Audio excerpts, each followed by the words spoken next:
नमस्कार दोस्तों, चित्रकूट नमस्ते के इस बुलेटिन में आप सभी का स्वागत है और मैं हूं आपके साथ जुगनू।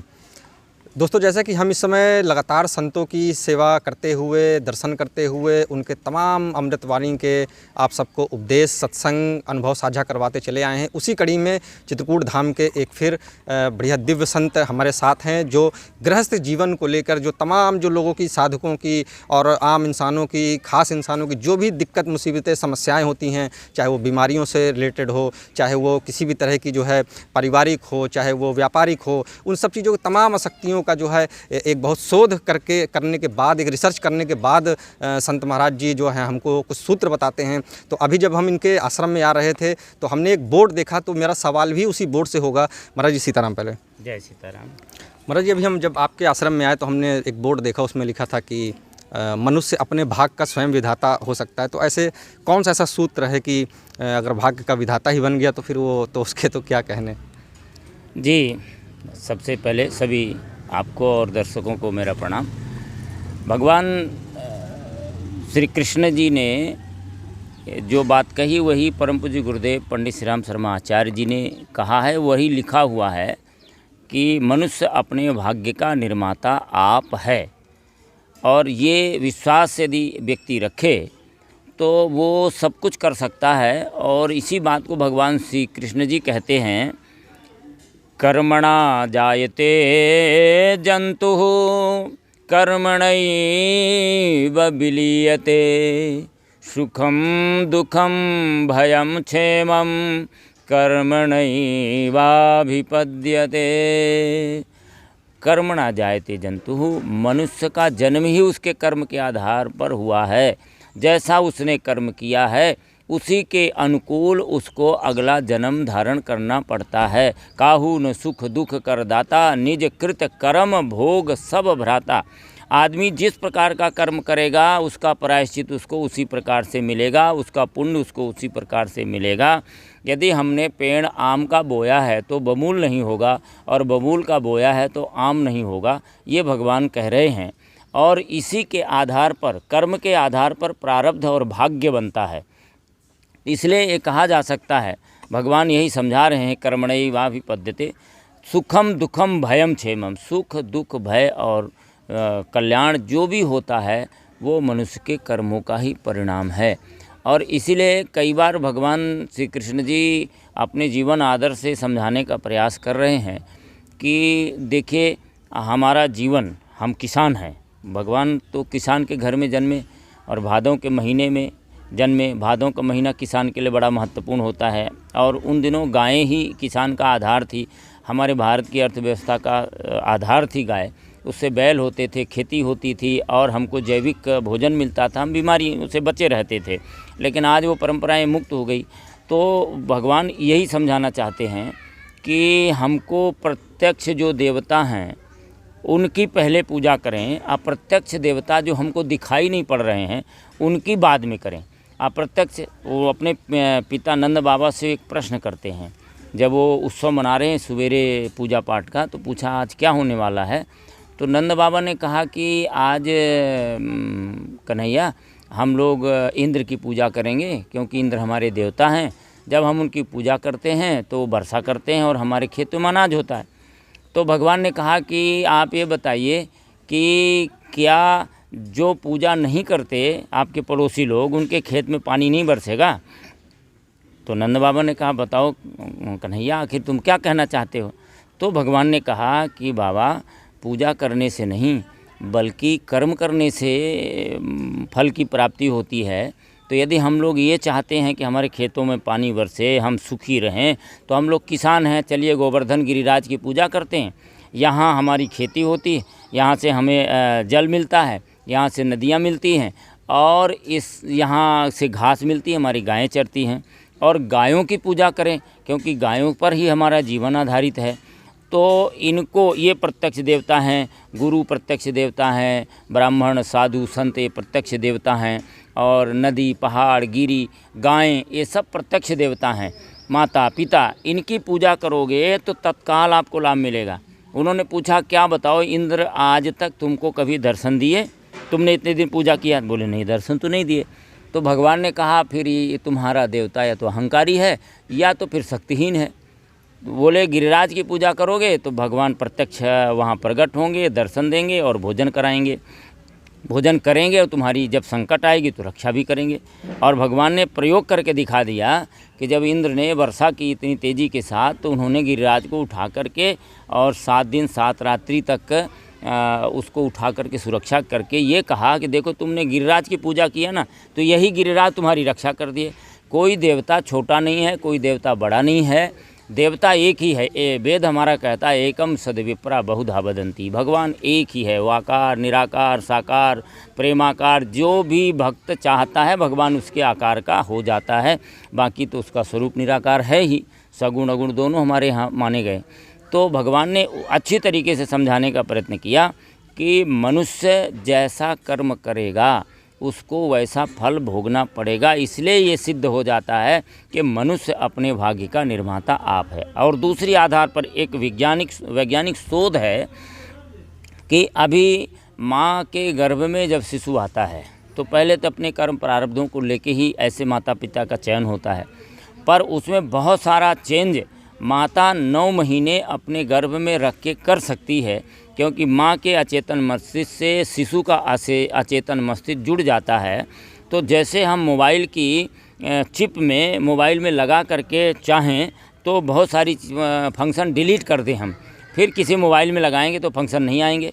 ऐसे ही जब बच्चा कई जन्मों का प्रारब्ध लेकर के अपने माँ के गर्भ में आता है तो माँ की विचारधारा, तपस्या, जीवन पद्धति यदि बदल दी जाए तो उसके मस्तिष्क में जो जन्म जन्मांतरों की फ्लापी है वो साफ होने लगती है, और जो माता संस्कार उसके मस्तिष्क में रखती है वही लेकर के वो जन्म लेता है। आजकल मैं कई सोशल मीडिया में हमने देखा कि एक बच्चे का प्रत्यक्ष चित्र दिखाया जा रहा है कि उसकी माँ 9 महीने तक मोबाइल ही देखती रहती थी पड़े पड़े। तो बच्चा जो पैदा हुआ वो मोबाइल के लिए मचलता रहता था, रोता रहता था। जब मोबाइल दे दिया जाए तो कान में लगाकर विभिन्न एक्टिविटी करता था और बड़ा प्रसन्न होता था। ऐसे एक माँ का सोशल मीडिया में आया कि उसकी माँ गीता पढ़ रही थी, पूरे 9 महीने गीता पढ़ रही थी। तो वो बच्चा जब वो माँ कुछ गीता के श्लोक पढ़ती और जहाँ छोड़ देती तो उसको वो बच्चा आगे पूरा कर देता था। तो ये हमारे आज प्रमाण वैज्ञानिक शोध भी बता रहे हैं, और ऐसे बहुत सारे हैं। कई बार माँ बहुत तनावग्रस्त रहती है तो जो शिशु पैदा होता है वो तनावग्रस्त होकर के ही जन्म लेता है। माँ बहुत शांत होती है तो शिशु जो पैदा होता है बड़ा शांत होता है। उस बीच में माँ क्रोधित होती है या विभिन्न प्रकार के अवसाद में चली जाती है तो बच्चा पैदा होते ही मेंटल डिस्टर्ब होता है।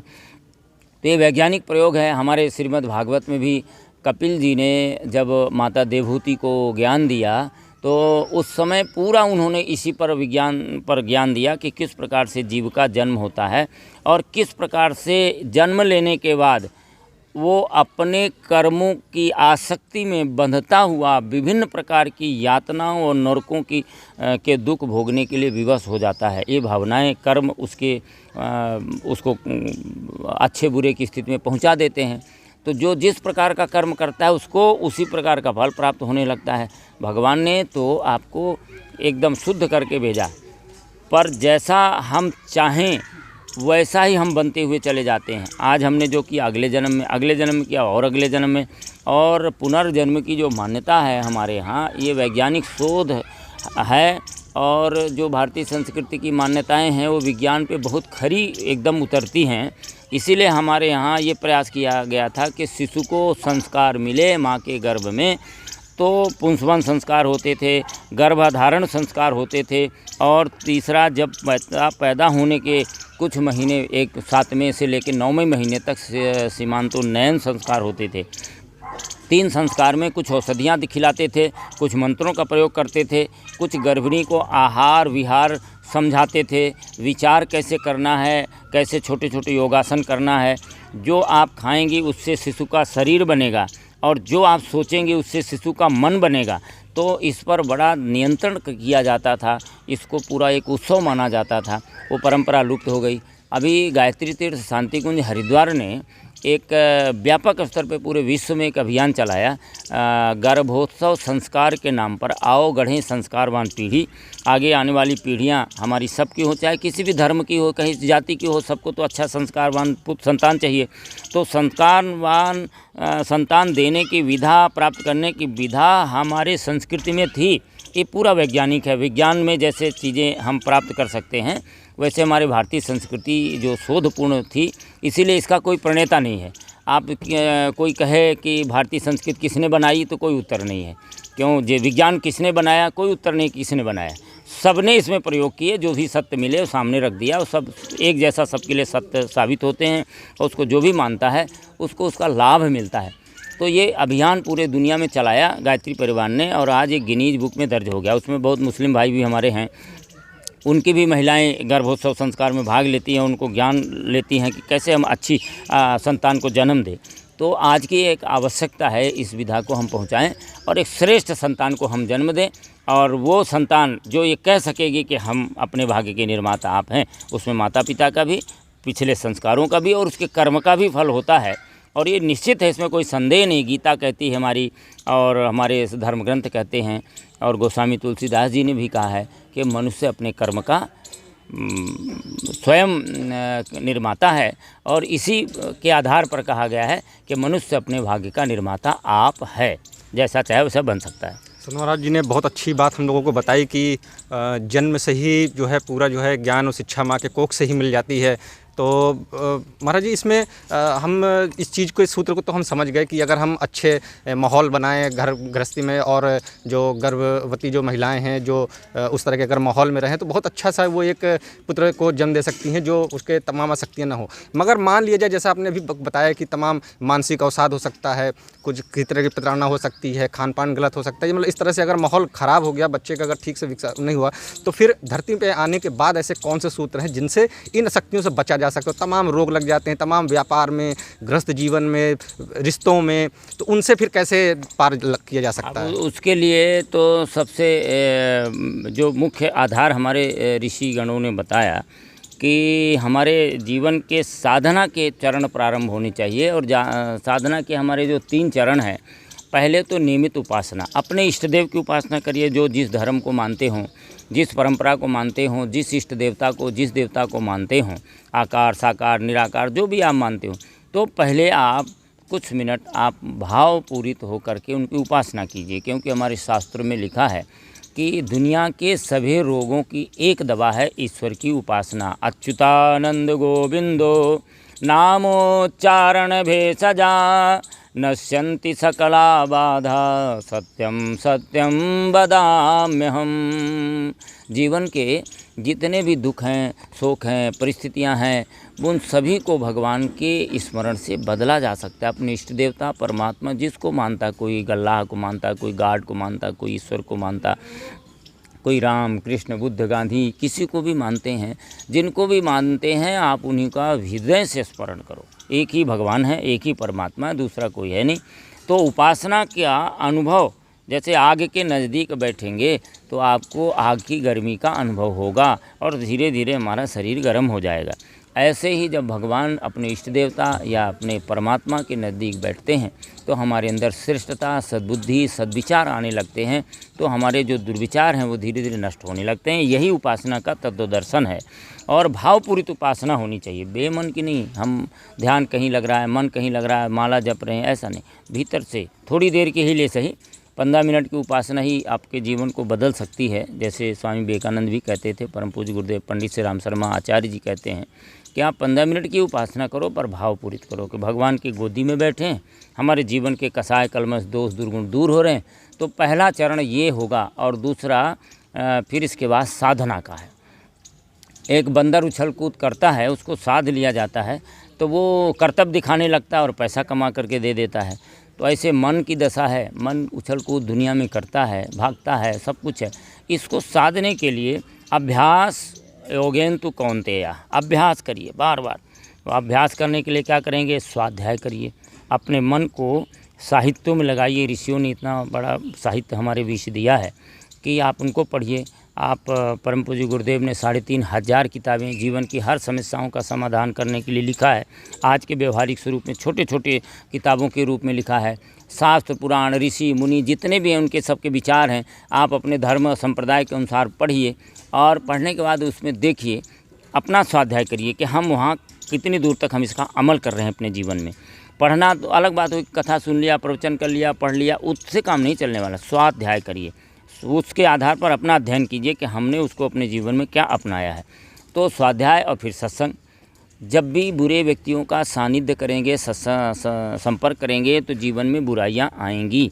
अच्छे व्यक्ति का संपर्क करेंगे, जीवन में अच्छाइयाँ आएंगी। खरबूजे को देख के खरबूजा रंग बदलता है। जिस प्रकार के व्यक्ति के संपर्क में रहेंगे उस प्रकार का जीवन आपका बदलता हुआ चला जाएगा।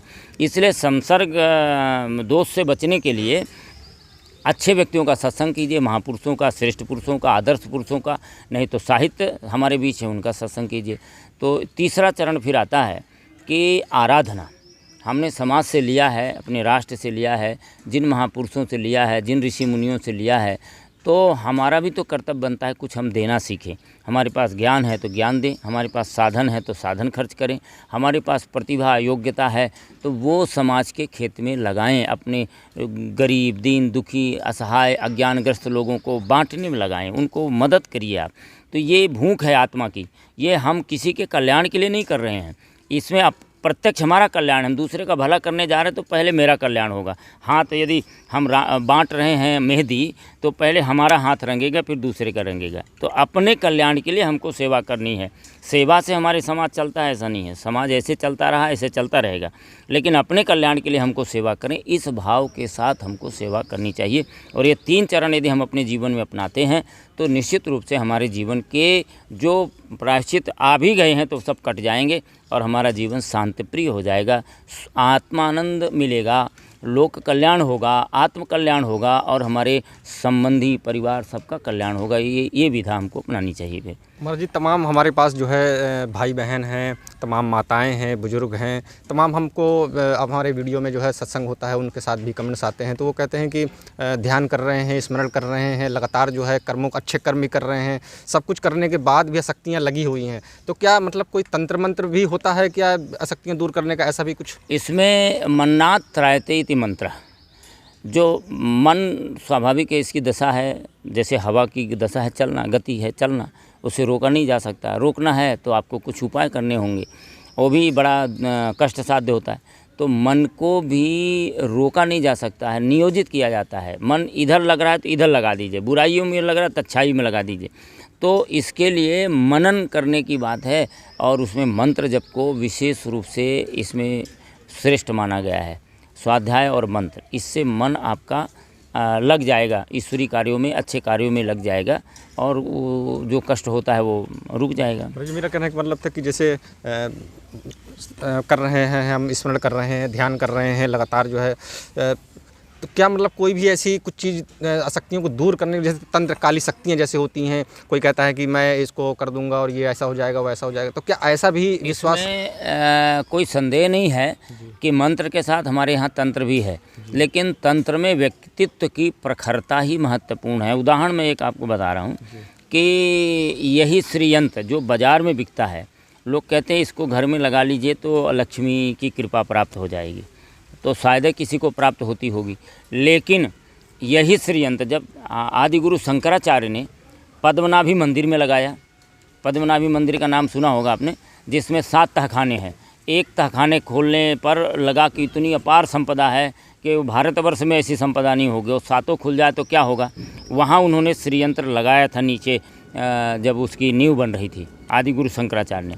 दूसरा, आदि गुरु शंकराचार्य ने ही जो श्रीयंत्र लगाया तिरुपति बालाजी में लगाया था नीचे नींव में, और तिरुपति बालाजी में पैसा आता नहीं है, बरसता है, श्री क्षेत्र है, वो पूरा ऐश्वर्य संपन्न हो गया। और तीसरा उन्होंने श्रीयंत्र लगाया था वो बद्रिकाश्रम में, बद्रीनारायण में, तो धरती का स्वर्ग माना जाता है, वहाँ सारी दुनिया जाती है, वहाँ भी साधन पैसे की कोई कमी नहीं। इतने जंगल वीरान में लगा दिए, इतनी पहाड़ी के ऊपर, हिमालय के ऊपर लगा दिया, तो भी दुनिया इतनी जा रही है और वहाँ ऐश्वर्य बरस रहा, लक्ष्मी बरस रही है।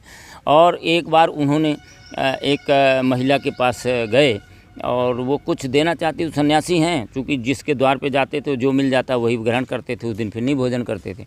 और वो महिला वो सोची कि मैं क्या दूँ, मेरे घर में कुछ है ही नहीं है। एक आंवला लेके आई तो उनको डाला, केरल की घटना है। लगा उनको कि ये कुछ देना चाहती है भावना से, पर इसके है नहीं। वहीं पर उन्होंने कनकधारा स्तोत्र का पाठ किया। उन्होंने स्वरचित उन्हीं ने बनाया माँ लक्ष्मी के स्तोत्र को। वहाँ पर माने स्वर्ण मुद्राएं बरसने लगी। वो जगह जिस पेड़ के नीचे बैठे आज भी है वो। तो ऐसा क्यों हुआ? ये आदिगुरु शंकराचार्य जी का व्यक्तित्व था। उनके वाणी से जब निकला मंत्र तो फलित हो गया। और साधारण आदमी, व्यक्तित्वहीन जो होता है, साधना विहीन जो होता है, उसके वाणी से निकलने वाला ये यंत्र मंत्र और तंत्र प्रभावी उतने नहीं हो पाते हैं। इसलिए व्यक्तित्व की प्रखरता पर जिनने ध्यान दिया है वो, उनका मंत्र भी सिद्ध है, उनका तंत्र भी सिद्ध है, उनसे सारे काम बन सकते हैं। मंत्र तंत्र ये इसमें बिल्कुल प्रामाणिकता है। लेकिन ये ठीक उसी प्रकार से है जैसे वशिष्ठ जी से दशरथ जी ने कहा कि भाई मेरे कोई संतान नहीं है, मैं चाहता हूँ मेरे संतान हो जाए। तो बोले मैं भाग्य तो तुम्हारा देख लिया, ज्योतिष शास्त्र से उन्होंने देख लिया कि भाग्य में तुम्हारे 4 संतान लिखी है, लेकिन मैं नहीं पैदा करा सकता। पुत्रेष्ठ यज्ञ करना होगा और उसके लिए श्रृंगी ऋषि को बुलाना होगा, क्योंकि श्रृंगी ऋषि आज तक वो संसार में आए नहीं, वन में रहते हैं। उन्हें पता भी नहीं कि स्त्री और पुरुष 2 प्रकार की जातियाँ होती इस धरती पर। यदि वो आकर के उनके मुंह से वाणी से मंत्र निकलेगा तो निश्चित तुम्हारे साथ 4 संतान हो जाएंगी। और यही किया था, उनको बुलाया था। श्रृंगी ऋषि वशिष्ठ बुलावा, पुत्र काम शुभ यज्ञ करावा। नहीं तो ब्रह्मा जी के पुत्र थे व्यास जी, वशिष्ठ जी। वशिष्ठ जी श्रृंगी ऋषि से ज़्यादा ज्ञानी थे, ज़्यादा मंत्र जानते थे, ब्रह्मा जी के सीधे उनके नाती हैं। तो उन्होंने नहीं कराया। क्यों नहीं कराया? कि राजकाज में रहते हुए, वाणी में तमाम प्रकार के प्रशासनिक व्यवस्थाएं करते हुए वो भाव नहीं रह पाते, इसलिए उन्होंने उनको बुलाया और उसका सार्थक प्रभाव हुआ। तो ये मंत्र तंत्र तभी सिद्ध होते हैं जब वाणी की प्रखरता, जीवन की प्रखरता होती है। बहुत बहुत धन्यवाद महाराज जी, बहुत अच्छी आज आपने ज्ञान के एक गंगा हम लोगों के गृहस्थ जीवन के लिए दी। तमाम इस तरह के जो है जो उपदेश थे, निश्चित तौर पर हम लोगों के जीवन में जो तमाम साधक हैं उनके जीवन में ये लाभदायक देंगे। और उनका जीवन जो कष्टमयदायी होगा तो वो भी थोड़ा सा सुखमय हो सकता है। थोड़ा बहुत परिवर्तन किया जाता है साधना और तपस्या के जरिए। तो फिलहाल इस कड़ी में इतना ही, अगले बार फिर मिलेंगे। तब तक के लिए हमें इजाज़त दीजिए। नमस्कार, जय श्री राम, जय चित्रकूट धाम, जय कामतानाथ जी भगवान की।